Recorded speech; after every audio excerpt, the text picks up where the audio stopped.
Before we get today's show started, I want to ask all of you guys right now, what do you want to see more of on the channel? We're in the dog days of the offseason right now, and I want to give you guys the best content possible. So all of you loyal watchers out there right now watching the Bucs Breakdown presented by PrizePicks, make sure to use code HMA to get $50 in lineups after your first $5 lineup.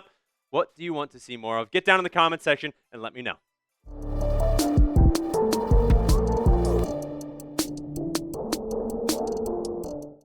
Today's show is all about the winners and the losers of Buccaneers Mandatory Minicamp that finished off last week. My name is Reed Barkis. You're watching the Bucs Breakdown, and wow, it is the offseason, guys.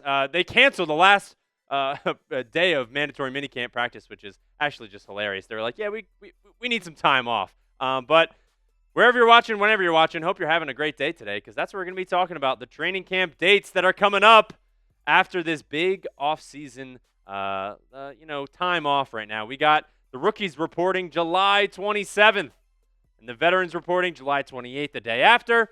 Joint practice against the Jets August 11th, and then another joint practice August 25th at the Jacksonville Jaguars. Of course, the Bucs are not hosting any joint practices at One Buc Place, but hey, I love to be able to see, opponents during the offseason. What changes are you making? What to the offense, defense, everything like that? How are you operating?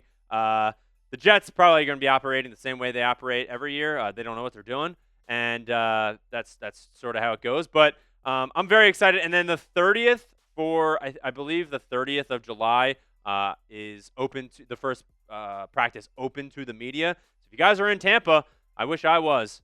Make sure to go and get the training camp pictures and everything that you need to do when you're over there. And Reed_Barkis on Twitter if you want to send me some pictures. I'll throw you up on the show here. All right, so first, let's get started with the mini camp winners.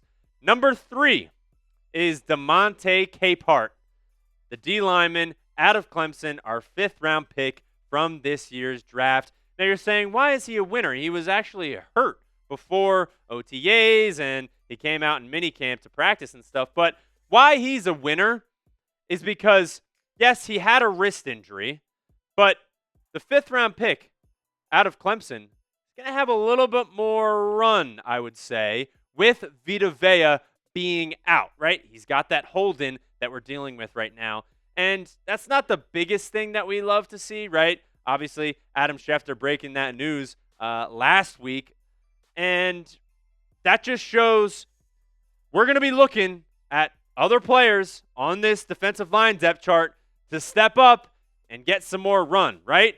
A'Shawn Robinson, a veteran. Kalijah Kancey, he was here last year after that injury. Vita Vea in that holdout. DeMonte Capehart is that backup nose tackle, so he will get a lot more run with Vita Vea dealing with our hold-in. Now, is it going to leak into training camp? Is Vita Vea not going to be practicing? I don't know, but he was getting run during minicamp and everything like that. So that's why I have him as a winner, because he got more run during minicamp, and he might get more run during training camp, depending on what Vita Vea wants to do with his contract. Now, winner number 2, it is the secondary.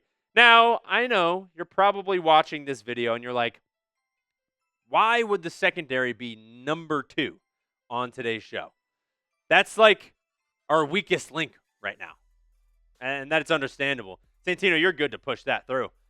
I know it's the weakest link for the Buccaneers right now, and it was last year. The defensive line for the run game was a little bad too, but it's going to get better. And I'm going to talk about why it's going to get better in a second here, because the defense as a whole needs to get better, but there's one specific thing that Antoine Winfield was talking about of why the secondary is going to be better than last year. And we'll get to that in a second, but I want to give a huge shout out to our presenting sponsor, who makes this show absolutely free for you to watch. No ads, no nothing like that. You don't got to pay a subscription, because we have SeatGeek helping us out on today's show. Today's show is presented by SeatGeek.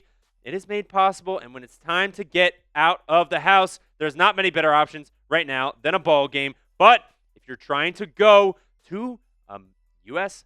men's national soccer team, the U.S. are playing Turkey I mean, if you guys are trying to go last-minute tickets right now, if any of you are in SoFi Stadium or near SoFi Stadium, SeatGeek has got you covered. Whether it's a World Cup game or a Tampa Bay Buccaneers game, SeatGeek has your back. Each ticket is rated on a scale of 1 to 10, so you know you're getting a good deal. So look for the green dots. That means good.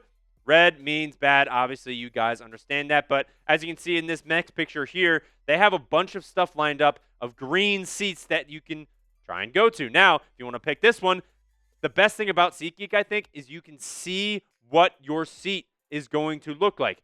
That looks like a fantastic view of Ray J right there. So, of course, I have a code for you guys. You can use code CHAT10 to get 10% off your next set of tickets at SeatGeek. That's code CHAT10 for 10% off any tickets with promo code CHAT10. So, if you want to go to the World Cup or go to a Buccaneers game or a concert or anything like that, just click the link in the description to download the app and have the code automatically added to your account so you can use it later. Thank you so much to SeatGeek for presenting today's show. All right, so I know while you're that entire ad read, you're probably thinking, this guy's an idiot, right? Benjamin Morrison is hurt again. Why is this a secondary is a winner for minicamp? Well, minicamp showed that we have a fantastic defensive line. But when you look at the secondary, there's nobody special in here, right? We know Zion McCollum is good. He's nothing special. Benjamin Morrison, once again, hurt. Antoine Winfield, we know what we can get from him. Jacob Parrish is going to be great in the nickel this year. We draft Keontae Scott. Tyke Smith is a solid, strong safety there as well. But they did not do very well last year. We had some injuries and we had some problems in the secondary. And Antoine Winfield was actually asked about, what it looks like this year during minicamp. And he said on the defensive line's impact controlling the scrimmage, the line of scrimmage, he said it'll help a lot. The game starts up front. So if you have a dominant front seven, it makes everybody's job way easier. And they can control the game, and we can be better off this season. So when you think about that, it's a whole collective group that is helping each other, right? Secondary, they're making plays. They're helping the big boys down low. Now, it's simple. The more pressure you get on the quarterback, the easier it is for the secondary to cover well. Think about it. If you're blitzing well and you're getting a lot of pressure on the quarterback, they're not going to have a ton of time to throw. They're going to rush throws. They're going to get more pass breakups and more chances for interceptions. So that is why the secondary is a winner for me in my book after mandatory minicamp, because the defensive line showed that they are ready to get after the quarterback and they have a chance to help the secondary a lot this year. Now, I spoke about interceptions. How many interceptions will the Bucs defense have in 2026? I don't even know how many we had last year. I can't even remember. That should say something that it's not even memorable. But I want to know if you guys guess it. I want to come back to this video and see if you guys, if any of you guys guess it already. I'm sure a lot of you guys will probably have some good idea of what the Bucs defense could do, because that secondary does well this year. We could have some fantastic interceptions and some big play moments for the 2026 season. Now, my number one winner, and I wanted to start with the better, obviously, right? I don't want to go with the losers first because that feels lame. I want my dessert first. So I'm going receiver room, right? And this is no like specific winners, right? Because it's hard to win the minicamp offseason, right? But the receiver room as a whole, I think with number 13 leaving, there's a lot of production up for grabs in the 2026 season, right? Mecca Buka, he is shot for a great 2026 season. Jalen McMillan coming back from his injury. Chris Godwin looks like himself, according to Baker Mayfield. Ted Hurst going to get a lot of run. Tez Johnson impressing in minicamp. Everyone in there. I said Keyshawn Johnson. Cameron Johnson. Everyone in there. Davis Sills going to get a run, going to get some runs, a free agent wide receiver. Like, Emeka Buka, he is ready for season 2. Like, not only is the entire receiving room going to get a lot of opportunities, Emeka Buka, I said this last time I was talking about him, if you're playing fantasy football, draft him. Draft him. Where are all those targets to Mike Evans going to go? This guy right here. this guy right here. He's going to have a fantastic season, and he knows he is. He talked about it during minicamp. He was asked about the upcoming 2026 season. He said, it's been amazing. I feel like I got my legs back a little bit last year, coming off a national championship and doing the whole rookie thing, combine, everything like that. It's definitely a long offseason, but you never really feel like you got a break. So I think after the season last year, I was able to take some time off my legs, kind of work my way back into training in a good amount of time, and I was able to lean up, put on some muscle. I feel very conditioned, very in shape, feel very strong, healthy. I think it was all positive. And obviously, we know last year he started off absolutely hot. 76 targets for 40 receptions, 677 yards. He looked like the clear rookie, offensive rookie of the year, right? And then, obviously, injuries derailed this wide receiver room, and he finishes off not very great and loses the offensive rookie of the year. He was still a finalist, but, man, if we look back at this wide receiver room, right, you look at Emeka Egbuka, right, Jalen McMillan, Chris Godwin, he's that veteran taking over this room. Now, there's one name that I kind of want to point out who has also been getting a lot of praise is Ted Hurst, our draft pick out of Georgia State. I mean, this guy is going to be fantastic. And I'm going to get to that in just a second, but I want to give a huge shout out to our second sponsor of today's show that is making this entire thing free so you can just hang out on your couch by yourself, have some, or not by yourself, but 100% free, and that is Prize Picks. Shout out to Prize Picks for presenting today's show. They are America's #1 sports picks app as well as mine. The playoffs are going crazy for basketball right now. The basketball season is unfortunately gone. I meant to say the World Cup is going crazy right now. If you have not gotten involved in the World Cup, I don't know what you guys are doing. It is absolutely so much fun to watch while having a lineup up. But if you guys are looking and you're like, well, you just pick more or less on a few player stats and lock in your lineup, and the social feeds feature, you can look at me and at Reed Barkus to check out my profile and lineups I submit. If you're like, well, I don't know about what's going on with the World Cup, I'm really more of a American football type of guy. They have season-long NFL prize picks, right? Baker Mayfield, more on the passing yards. Emeka Egbuka, just talked about him. The more on his receiving yards. They're going to be a great duo right now. Bijan Robinson, the less on his receiving yards. We do not like the Falcons on this channel. So, if you guys want to get a lineup in, make sure to download the Prize Picks app today, because if you're a new user, they have a great offer for you. Download the Prize Picks app today with the link in the comments and description and use code HMA. You get $50 in lineups after you play your first $5 lineup. One more time for the people in the back. That's code HMA to get $50 in lineups after you play your first $5 lineup. Shout out to Prize Picks, where it's always good to be right. Now, Ted Hurst, he has been getting some praise, right? He is a 6'4", 200-pound wide receiver that is a big target wide receiver, right?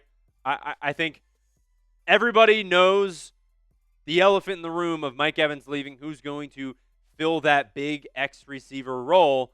And I know that's huge shoes to fill. But I don't think Mike Evans, that role is anything. He had his own role. But in this offense, we're going to need that big X wide receiver role. And I think Ted Hurst can fill in perfectly. Now, Emeka Egbuka actually talked about Ted Hurst because the praise that he's been getting is from his own teammates, which is a really, really great sign.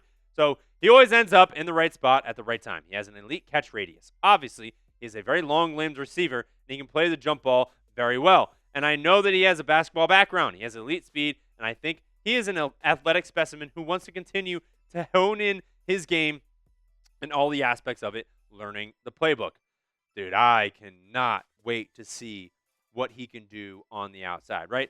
Coming from a smaller school, he has a lot to prove, and he has actually talked about that. That is a fueling him for the 2026 season, but I can't wait to see what he can actually do. He's a deep threat as well, so he can stretch the field out and really help this run game for Bucky Irving as well. Now, that was something that Mike Evans did really well, is you have to go cover him if Mike Evans is going up the field, right?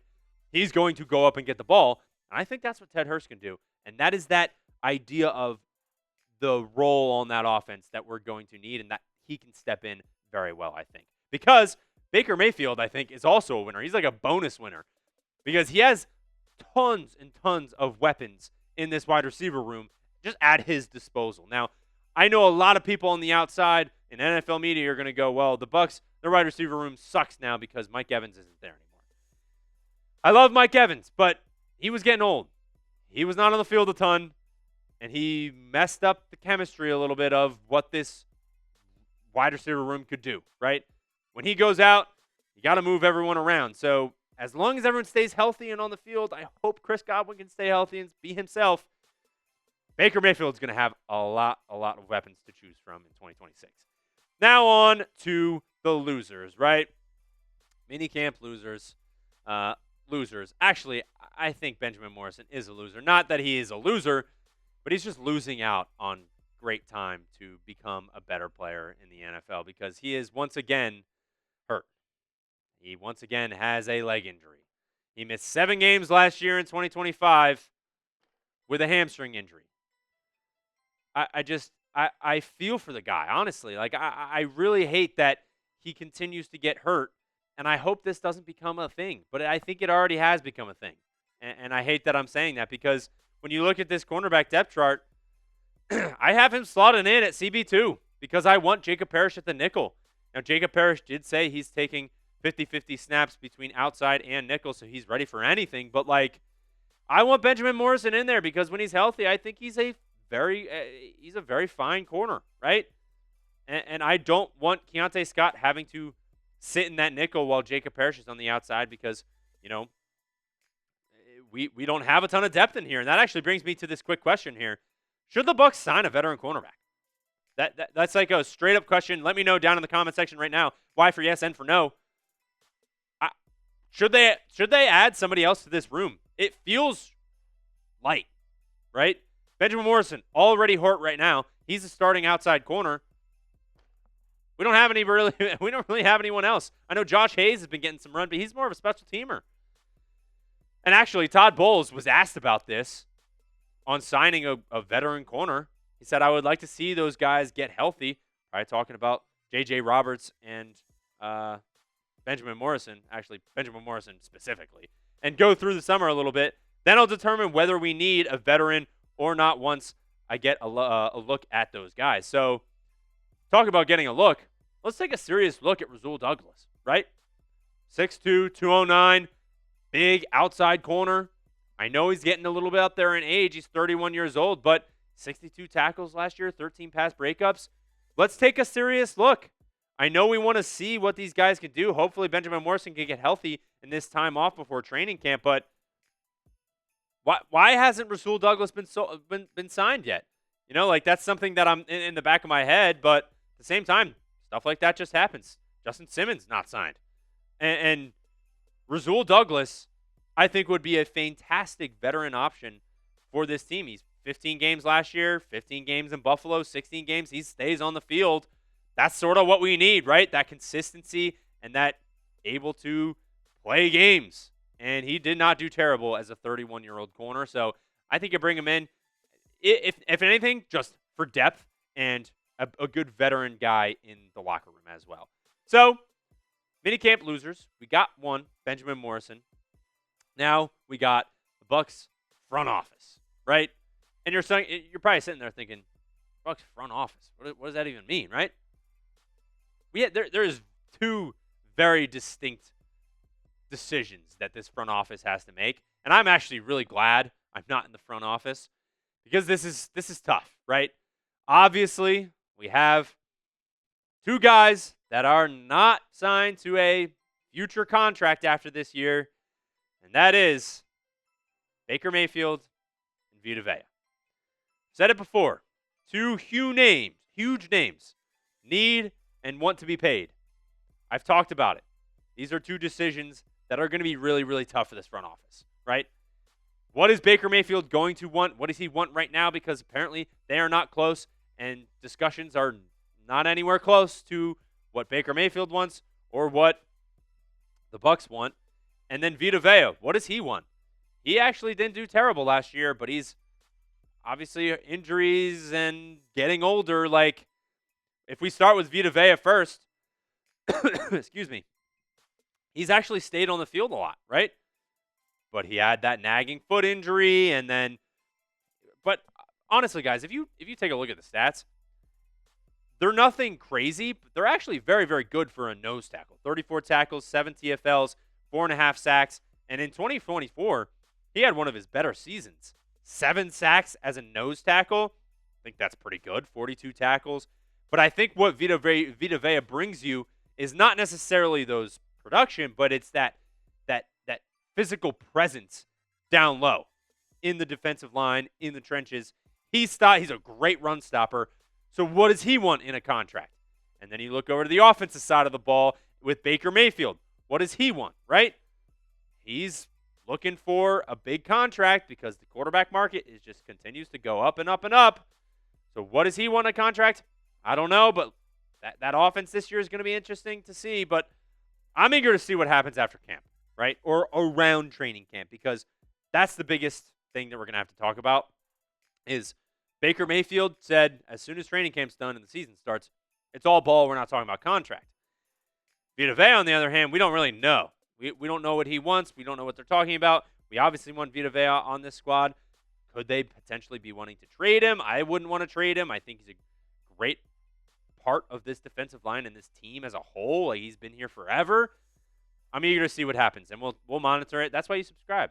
Stay up to date on whatever's going on with the Tampa Bay Buccaneers and their contract problems. All right, last one. Minicamp losers. Opposing teams' quarterbacks. This is a fun one. I got a little creative on this one. Shout out to Santino for shouting me out. He likes this one. Opposing team's quarterback. What does that mean? You saw his headshot. You see him right here next to me. Only good things have come out about number 15 overall pick in the 2026 NFL Draft, Ruben Bain Jr. I honestly feel sorry for all the quarterbacks that are going to have to go up against this maniac. Snatching the hat off, putting it on. He said, I'm ready for football. I'm ready to go out there and compete. And that is all that has come out during minicamp, is that he is a hard worker. He's ready to get after it, and he's doing everything he can to just be a maniac. And even Ashawn Robinson was talking about how he's seen a lot of rookies, and he's doing a lot more of rookie things in terms of, was it Ashawn Robinson? I could be mixing that up. Sorry, I'm tired. One of the veterans on the defensive line, we're talking about how he is just getting after everything. And some rookies are like, a little hesitant and stuff. He's out there getting work done, and just, he's unbelievable. This guy's going to be a superstar. Like, seriously. He is going to be a superstar for the Tampa Bay Buccaneers. And I guarantee you this time next year, we're going to be looking back at last year and be like, how the hell did he go to 15? I guarantee that is what we're going to be thinking about next year. And given that he is going to be a superstar for the Tampa Bay Buccaneers, producer Santino, I do have some fantastic shirts that are available right now. Chatsports.com/Bane. I know you guys, we've seen him before, right? Tampa Bane, his fantastic sack celebration, which I hope to see a ton. If you haven't gotten your shirts already, they're fantastic, fun Tampa Bane shirts. Can't get them anywhere else. Chatsports.com/Bane. You can get them in black. You can get them in red. Really $29.99. Really good, nice quality. So if you're looking for some nice Bucs gear that you have not had already, make sure to go out there and get your Tampa Bane shirts today. Now, talking about feeling bad for quarterbacks, that first game against against the Cincinnati Bengals, I feel bad for Joe Burrow, man. This guy is going to be he's going to run with his hair on fire. First NFL game, going to get a chance to go up against a very, very good quarterback. Hopefully, I don't wish on injury, but I hope Joe Burrow does not get injured, because he's going to be going crazy, and I feel bad for him. But we'll have to see what happens week 1. I'm so excited. It's getting closer and closer each day. Now, thank you so much for watching to the end of this very, very long video. If you're watching right now, that means you're enjoying what we got going on here at Bucs Breakdown. We're doing something right. So why not subscribe to the channel? It costs $0. I see it as like following the channel. You're not subscribing for anything. It is $0. That's why our fantastic sponsors We don't have any ads or any commercials, or you don't have to pay a subscription for anything. You just come here, watch a fun video of the Tampa Bay Buccaneers. All right, thank you so much for watching to the end of today's show. And as always, make sure to fire the cannon.